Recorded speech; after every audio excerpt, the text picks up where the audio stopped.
5 giorni all'insegna di incontri, convegni e appuntamenti imperdibili all'insegna di un solo protagonista, il vino.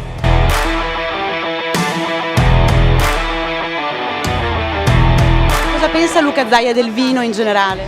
Beh, sai, noi siamo i primi produttori.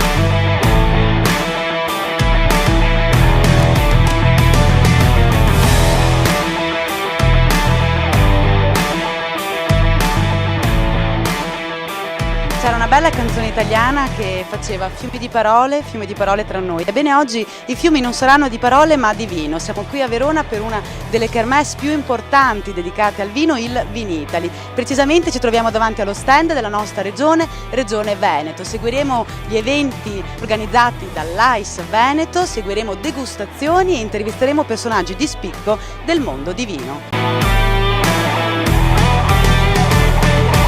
Che riguarda proprio il